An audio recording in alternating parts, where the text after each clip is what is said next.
প্রত্যেকটা মানুষের এমন কিছু কথা আছে যেগুলো সবাইকে হয়তো বলা যায় না।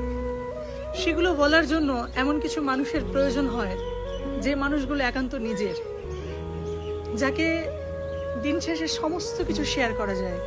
ঠিক যেমন একটা সাদা খাতায় যা খুশি তাই কলম দিয়ে লেখা যায়, ঠিক তেমনি প্রত্যেকটা মানুষের জীবনে এমন একজন মানুষ দরকার যে তার সব কথা শুনবে, তাকে ভীষণ ভালোভাবে বুঝবে, সে কি চায়, সে কি ভালোবাসে, সে কি ভালোবাসে না, তার কি ভালো লাগে, সব কিছু বুঝবে। জানো তো, এই যে তুমি কেমন আছো, ভালো আছো কি খারাপ, সেটা বলার প্রয়োজন থাকবে না, কারণ সে এমনিই বুঝে যাবে যে তুমি কেমন আছো। তোমার শরীর খারাপ, তোমার মন খারাপ, কি করলে তোমার মন ভালো হবে, সে বুঝে যাবে, সে জানবে। এরকম মানুষের অভাব আছে আমাদের সমাজে। আসলে জানো তো, এরকম মানুষ সত্যিই খুব কম, পাওয়া যায় না।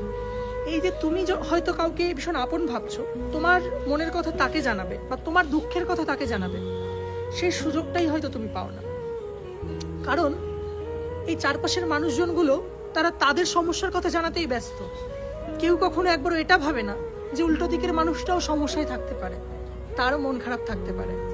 কারণ সবাই নিজেকে নিয়ে এতই ব্যস্ত, উল্টো দিকের মানুষটার কথা ভাবার মতন সময় কারণ থাকে না। অথচ জানো তো, প্রত্যেকটা মানুষের প্রয়োজন আছে দিন শেষে একটা মানুষ, যে মানুষটার সাথে মন খুলে কথা বলা যেতে পারে। যদি কারোর জীবনে না থাকে মন খুলে কথা বলার, সেই মানুষটা না দম বন্ধ হয়ে যায় একটা সময়ের পর। তার মনে যে কষ্ট, অভিমান, রাগ, এগুলো জমতে জমতে একটা সময় সেই অভিমানের পাহাড় জমিয়ে ফেলে, যে পাহাড়গুলো হয়তো টপকানো আর সম্ভব না। মানুষ অভিমান নিয়ে শেষ হয়ে যায়। আজকাল দেখবে কেন খুব অল্প বয়সে মানুষ হার্ট অ্যাটাক করে, কেন মানুষ মারা যায়, কেন মানুষ ডিপ্রেশনের ওষুধ খায়। কই আগে তো এত ডিপ্রেশনের ওষুধ আমরা জানতামই না, ডিপ্রেশনের কোনো ওষুধ হয়। এখন মানে 100 জনের মধ্যে প্রায় 50% মানুষ ডিপ্রেশনের ওষুধ খায়। কেন খায়? 50% ভুল বললাম, আরো বেশি মানুষ খায়। কারণ জানো তো, দিন শেষে কথা বলার মতন মানুষ পাওয়াই যায় না। এক ছাদের নিচে থেকেও মানুষ অচেনা হয়ে যাচ্ছে আজকাল, কারণ মানুষের সময় নেই।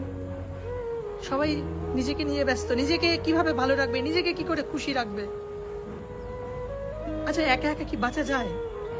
একা বাঁচা যায় না, আমাদের চারপাশের সবাইকে নিয়েই বাঁচা যায়। সবাই ভালো আছে, এটা দেখলেই তো মন খুশি হয়ে যায়, তাই না? হ্যাঁ, আমি বলছি নিজেকে ভালো রাখতে হবে, নিজে ভালো থাকলেই সবাইকে ভালো রাখা যাবে।